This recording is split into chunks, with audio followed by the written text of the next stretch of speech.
Puji Tuhan, selamat pagi Bapak Ibu yang terkasih dalam Tuhan Yesus Kristus. Selamat bertemu kembali di dalam program Berkat Pagi. Pada kesempatan kali ini kita kembali lagi belajar tentang firman Allah. Kita sama-sama belajar tentang firman Allah. Kita sampai pada kitab Zakharia, pasalnya yang ke-10, ayatnya yang kedua.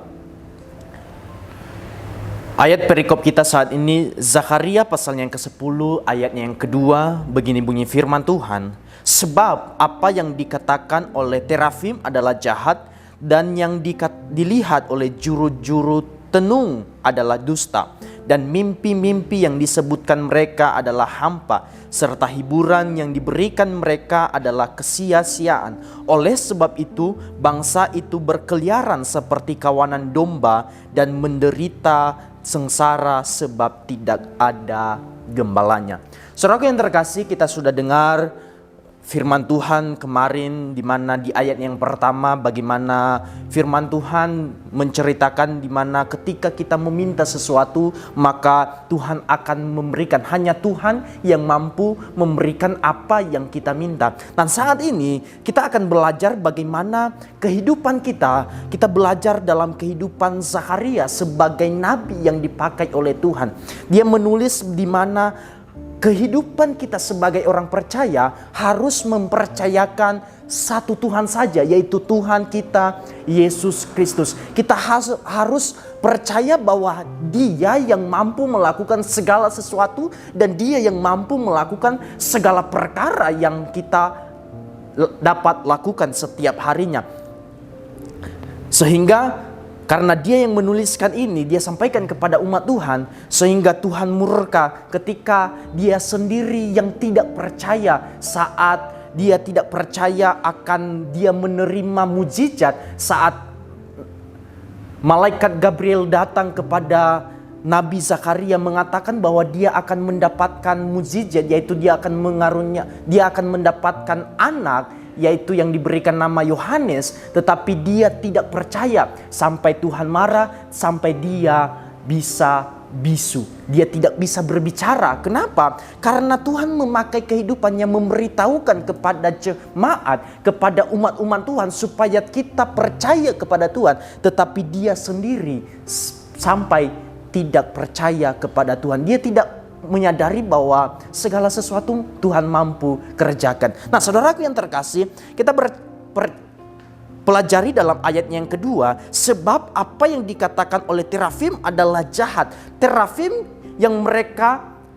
di sini berbicara yang mereka puja-puja, yang mereka bagaimana mereka memuja terafim dan mereka percayai bahwa terafim mampu melakukan apa yang mereka perbuat. Bahkan ayat ini berbicara di mana hujan diminta dan supaya diberikan, tetapi terafim yang mereka puja tidak mampu memerintahkan hujan supaya turun. Dan juga ketika mereka juru-juru tenung, yaitu nabi-nabi berhala, bahkan mereka juga penglihatan mereka hanya tipu daya mereka sendiri. Artinya bahwa semua dewa mereka yang mereka puja-puja itu, jika digabungkan pun tidak akan bisa mengalahkan kemampuan Tuhan. Tidak akan bisa memerintahkan awan supaya hujan turun. Kenapa? Karena isi dunia ini Tuhan yang menciptakan, dan hanya Tuhan yang mampu memerintahkan, hanya Tuhan yang mampu menyuruh supaya terjadi. Ketika contohnya Yesus memerintahkan ombak pun yang besar, Tuhan perintahkan supaya diam dan menjadi tenang. Kenapa? Karena Dia yang menciptakan alam semesta. Namun Allah-Allah lain yang mereka sembah tidak akan mampu. Nah, saudaraku yang terkasih, artinya bahwa mereka menyembah Allah lain, mereka tidak punya gembala. Di bagian yang terakhir, oleh sebab itu bangsa itu berkeliaran seperti kawanan domba dan menderita sengsara sebab tidak ada gembala. Saudaraku yang terkasih, perlu kehidupan kita sebagai orang percaya mempunyai pemimpin atau mempunyai gembala, mempunyai orang-orang yang membawa kita di jalan yang benar, membawa kita di jalannya Tuhan. Ketika kita mempunyai gembala di tempat ini, kita GPDI Immanuel Garut, kita mempunyai gembala. Ketika kita ditegur oleh kebenaran firman Tuhan, ketika firman Tuhan disampaikan dan menegur kita, artinya bahwa kita diingatkan, kita ditegur melalui gembala kita, supaya hidup kita tidak binasa. Dan saudaraku yang terkasih, kadangkala firman Tuhan yang disampaikan mungkin keras, mungkin tersinggung dalam hati kita, tetapi percaya bahwa itu cara Tuhan mengingatkan kita. Itu cara Tuhan bagaimana anak-anak Tuhan tidak binasa dan tidak mengandalkan Allah-Allah lain. Saudaraku yang terkasih, seorang gembala tidak akan pernah menginginkan jemaat tersesat. Kalau kita boleh melihat di dalam Yeremia pasalnya yang ke-14, yang memberikan hujan hanya Tuhan yang mampu, bukan orang lain, bukan Allah yang mereka sembah. Yeremia pasalnya yang ke-14 ayatnya yang ke-22 berkata, adakah yang dapat menurunkan hujan di antara dewa kesia-siaan bangsa-bangsa itu? Atau dapatkah langit sendiri memberi hujan lebat? Bukankah hanya Engkau saja, ya Tuhan Allah kami, pengharapan kami, yang membuat semuanya itu. Nah, saudaraku yang terkasih, bahwa kita tahu bahwa ini berbicara soal meminta hujan.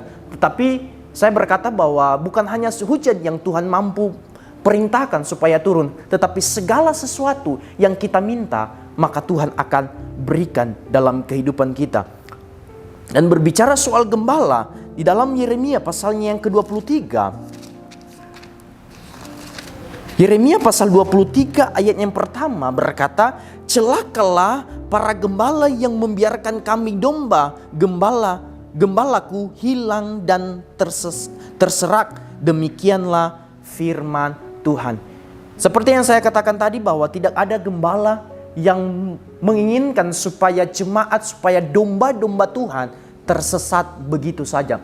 Mereka berusaha supaya selamat. Mereka berusaha supaya hidup dalam kebenaran. Mereka berusaha supaya hidup melalui kebenaran firman Tuhan. Lewat firman Tuhan yang mereka sampaikan, mereka menegur, mengingatkan. Dan saudaraku yang terkasih, gembala yang baik kita tahu, gembala kita yang agung, yang harus kita contoh, yang harus kita ikuti, yang harus kita teladani, yaitu gembala kita yang agung, Yesus Kristus. Di dalam Yohanes pasalnya yang ke-10 ayatnya yang ke-11,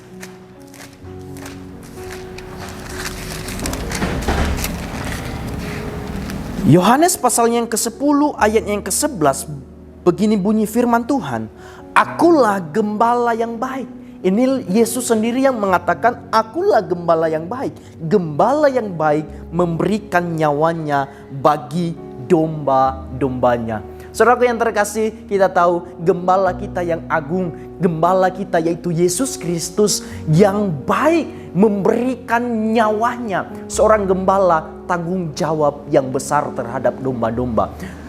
Seorang gembala pekerjaan yang mulia, tetapi pekerjaannya sangat berat. Kenapa? Karena tanggung jawabnya untuk membimbing, tanggung jawabnya untuk membawa domba-domba Tuhan untuk tetap berada dalam kebenaran, itu bukan hal yang mudah. Makanya firman Tuhan, Yesus sampaikan, akulah gembala yang baik, dan gembala yang baik memberikan nyawanya. Kita tahu bahwa pengorbanan Yesus Kristus membuktikan, karena Dia gembala kita yang agung, karena Dia gembala kita yang baik, dan Dia memberikan nyawanya. Dia rela memberikan nyawanya hanya untuk menebus dosa kita, hanya untuk menyelamatkan kita. Gembala yang baik tidak membiarkan kita hidup di dalam kebinasaan, hidup di dalam dosa, tetapi Dia menderita, Dia mati di kayu salib hanya karena kehidupan kita, hanya karena menyelamatkan